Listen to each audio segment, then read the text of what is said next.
ഇന്ന് ഞങ്ങൾ മൂന്നാളും കൂടിയിട്ട് ഒന്ന് പുറത്ത് പോവുകയാണ് കേട്ടോ. ഈവനിങ് ആയിരുന്നു വീട്ടിൽ നിന്ന് ഇറങ്ങിയിട്ടുണ്ടായിരുന്നത്. വേറെ എവിടേക്കുമല്ല.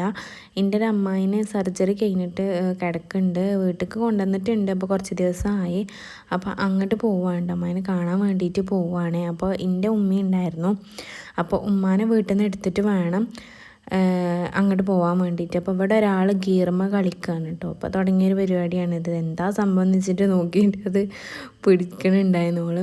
അങ്ങനെ ഒരു ലഡുവൊക്കെ കഴിച്ചിട്ടുണ്ടായിരുന്നു കാറിൽ കേട്ടോ. അങ്ങനെ ഉമ്മാനെ അവിടെ നിന്ന് എടുത്തിട്ട് ഞങ്ങൾ നേരെ വീട്ടിലിറങ്ങിയിട്ടില്ല. റിട്ടേൺ വരുമ്പോൾ വീട്ടിലിറങ്ങാൻ വിചാരിച്ചിട്ട് അങ്ങനെ ഉമ്മാനെ എടുത്തിട്ട് ഞങ്ങൾ പോയിട്ടുണ്ടായിരുന്നു.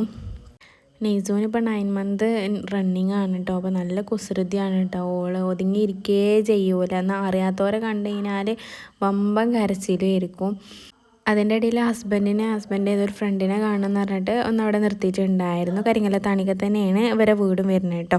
അമ്മായിൻ്റെ വീട് വരുന്നത്. അങ്ങനെ ഞങ്ങൾ ഫ്രൂട്ട്സൊക്കെ മേടിക്കാൻ വേണ്ടിയിട്ട് അവിടെ ഒരു ഷോപ്പിൽ നിർത്തിയിട്ടുണ്ടായിരുന്നു. അതിൻ്റെ ഇടയിൽ ഞാൻ റോബസ്റ്റ് മേടിച്ചിട്ടുണ്ടായിരുന്നു. എനിക്ക് ഭയങ്കര ഇഷ്ടമാണ് റോബസ്റ്റ് കഴിക്കാൻ വേണ്ടിയിട്ട്. അങ്ങനെ അതൊക്കെ മേടിച്ച് ഞങ്ങൾ അങ്ങനെ അമ്മായിൻ്റെ വീട്ടിലെത്തി. അവിടുന്ന് കുറച്ച് നേരം സംസാരിച്ചൊക്കെ ഇരുന്നിട്ട് ഞങ്ങൾ ചായയൊക്കെ കുടിച്ചിട്ട് നേരെ പോകുന്നു കേട്ടോ. ഇരുട്ടിയിട്ടുണ്ടായിരുന്നു. അപ്പോൾ ഇങ്ങനെ ഇത് അമ്മായിൻ്റെ മോളാണ് കേട്ടോ. അങ്ങനെ അവളോടൊക്കെ ടാറ്റ പറഞ്ഞിട്ട് ഞങ്ങൾ നേരെ അവിടുന്ന് ഒരു ഫോൺ കടയിലേക്കാണ് പോയിട്ടുണ്ടായിരുന്നത്. ഉമ്മാൻ്റെ ഫോണിന് ഒരു ഫോൺ കേസ് മേടിക്കണം എന്ന് പറഞ്ഞിട്ട് കുറേ ആയിക്കണ് പറയുന്നത്. അങ്ങനെ ഞങ്ങൾ ഫോൺ കടയിലൊക്കെ കയറിയിട്ട് ഉമ്മാൻ്റെ ഫോണിന് ഒരു ഫോൺ കേസൊക്കെ മേടിച്ചിട്ട് നേരെ അവിടുന്നും പോകുന്നു കേട്ടോ. അവിടുന്ന് നേരെ പോയത് ഒരു ഫാൻസി കടയിലേക്ക് ആയിരുന്നു. ഉമ്മാക്ക് കുറച്ച് അല്ലറ ചില്ലറ സാധനങ്ങളൊക്കെ മേടിക്കണം എന്ന് പറഞ്ഞിട്ട് അങ്ങനെ അവിടെ കയറി അതൊക്കെ മേടിച്ചിട്ട് നേരെ വീട്ടിലേക്കാണ് പോയിട്ടുണ്ടായിരുന്നത്.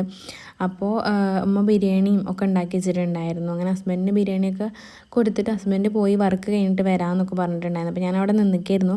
പിന്നെ ഞാനും ഫുഡൊക്കെ കഴിച്ചിട്ടുണ്ടായിരുന്നു. അപ്പോൾ ഇന്നത്തെ വീഡിയോ ഇത്രയുള്ളൂ. അപ്പോൾ എല്ലാവരും സബ്സ്ക്രൈബ്